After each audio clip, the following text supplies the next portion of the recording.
Halo, Assalamualaikum warahmatullahi wabarakatuh. Terima kasih untuk yang sudah datang ke channel aku.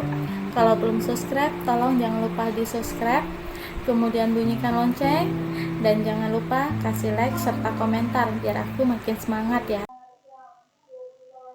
Pernikahan di atas perjanjian, episode 159, curhat.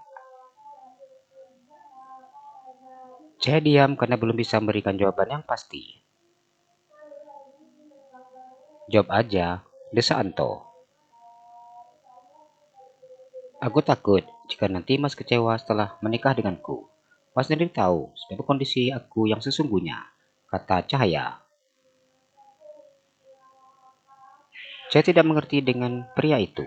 Apa itu mencintainya atau hanya merasakan kasihan saja? Semua orang pernah melakukan kesalahan. Namun, semua orang berhak untuk memperbaiki dirinya ke arah yang lebih baik. Jika dia mengatakan bulan itu sangat jauh, itu salah. Karena nyatanya, waktu yang telah berlalulah yang paling jauh. Sehingga apapun ilmu yang dimiliki oleh para ilmuwan, tidak akan mampu untuk kembali ke masa lalu. Atau berkata, saya memandang cahaya.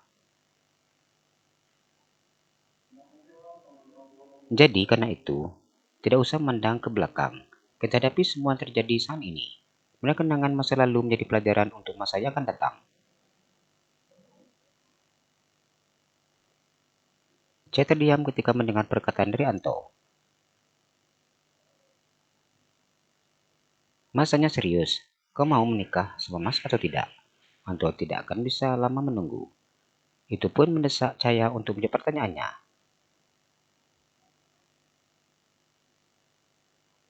Apa Mas yakin mau menikah denganku? Sebelum saya menjawab, dia terlebih dahulu bertanya kepada Anto.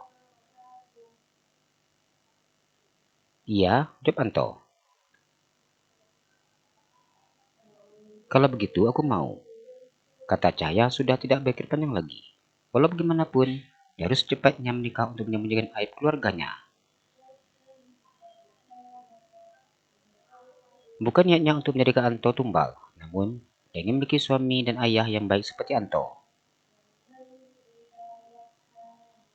Kalau memang seperti itu, siap-siap kita langsung ke rumah orang tua kamu, kata Anto begitu sangat bahagia karena Cahaya menerima lamarannya. Jantung Cahaya berdegup dengan cepat ketika mendengar perkataan Anto.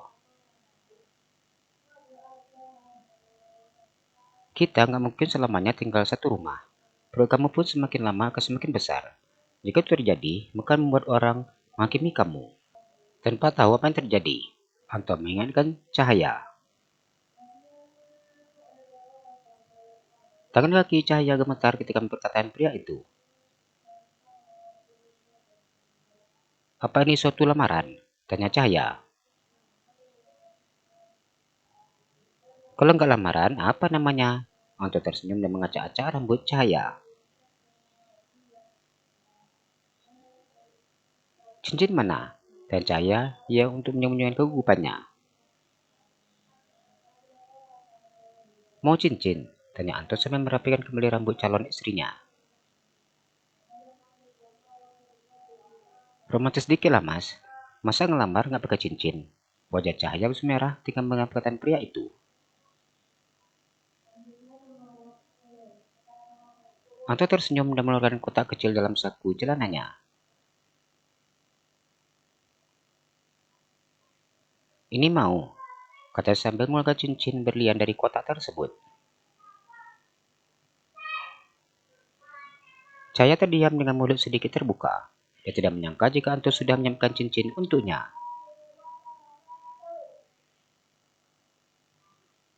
Ayo ke tempat orang tua kamu sekarang, karena anak kita tidak bisa menunggu lebih lama lagi. Perut kamu akan semakin besar. Jadi karena itu, kita harus menikah secepatnya. Saya menangis dan menutup wajahnya. Dia tidak menyangka masih ada pria seperti Anto.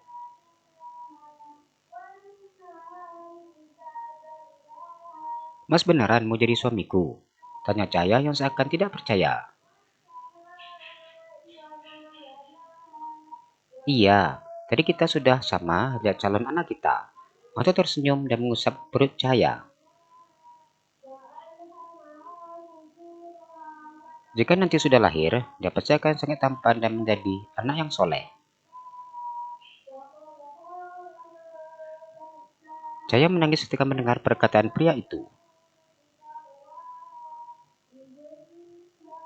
Mau peluk? Tanya Anto ketika melihat Cahaya menangis hingga cegukan.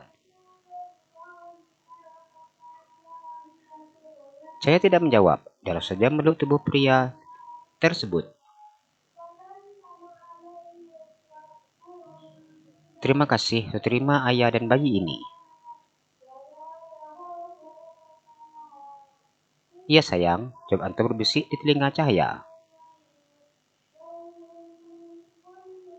Bersyukur, Cahaya belum ceritakan tentang kandungannya dengan Simbok, sehingga wanita itu tidak tahu tentang kehamilannya. Ayo berangkat sekarang, keburu hari semakin malam. Iya mas, Cahaya mengusap air matanya dan tersenyum. Abang, sempit. Cinta menolak ketika Rafasan naik ke atas tempat tidurnya. Pada dalam kamar ini ada tempat tidur untuk penunggu pasien, dan juga ada sofa panjang. Jadi mereka tidak perlu tidur sempit-sempitan.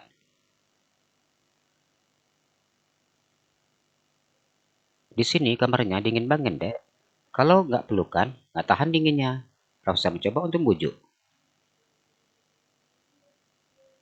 Pakai selimut, Ama tidur di sana. Cinta menolak suaminya.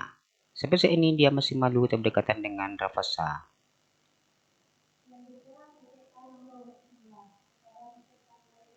Selimutnya tipis sayang, nggak bisa ngilangin dingin. Lagi-lagi Rafasa berkilah. Lagian, semalam juga kita tidurnya satu tempat tidur. Ada nggak marah? Malah peluk abang kuat-kuat. Rafasa sampingan ketika dia tidur di atas tempat tidur yang sama dengan Cinta. Cinta kesal menang suaminya. Semua Rafasa naik ke atas tempat tidurnya ketika Cinta sudah tertidur. Supaya kemarahan wanita hamil itu belum mereda, tiba dari cahayanya menang Rafasa. Namun Rafasa tidak akan menyerah untuk membuat istrinya kembali dulu.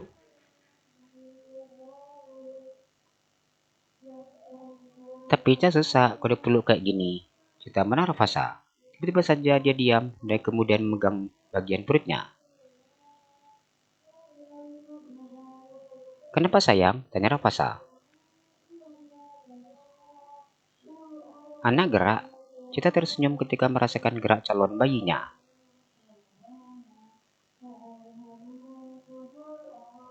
Rafasa memegang perut istrinya dan kemudian tersenyum ketika merasakan gerak calon bayinya. Tuh kan, Anda pengen dekat papinya, kata Rafasa yang tersenyum senang. Calon anaknya benar-benar cerdas dan sedang berjuang untuk menyatukan kedua orang tuanya.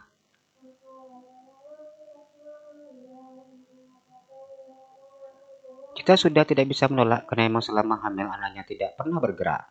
Namun ketika dia sudah bertemu Rafasa, bola janinnya itu bergerak. Rafasa mengusap-usap perut Cinta dan pria itu mencium perut buncit itu berulang-ulang kali hingga calon bayi di dalam tenang.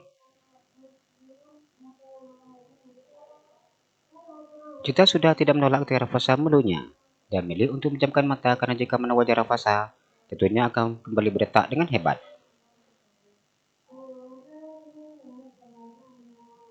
Sayang, anak kita perempuan atau laki-laki? Tanya Rafasa. Perempuan, jawab Cinta. Jika sudah lahir, pasti sangat cantik seperti maminya. Rafasa tersenyum ketika melihat wajah cantik calon anaknya.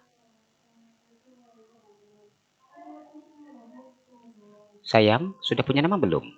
Rafasa kembali bertanya, karena Cinta hanya diam. Belum, jawab Cinta singkat. Nanti abang carikan namanya. Adik jangan cemas. Rafasa tersenyum dan kemudian mencium bibir istrinya.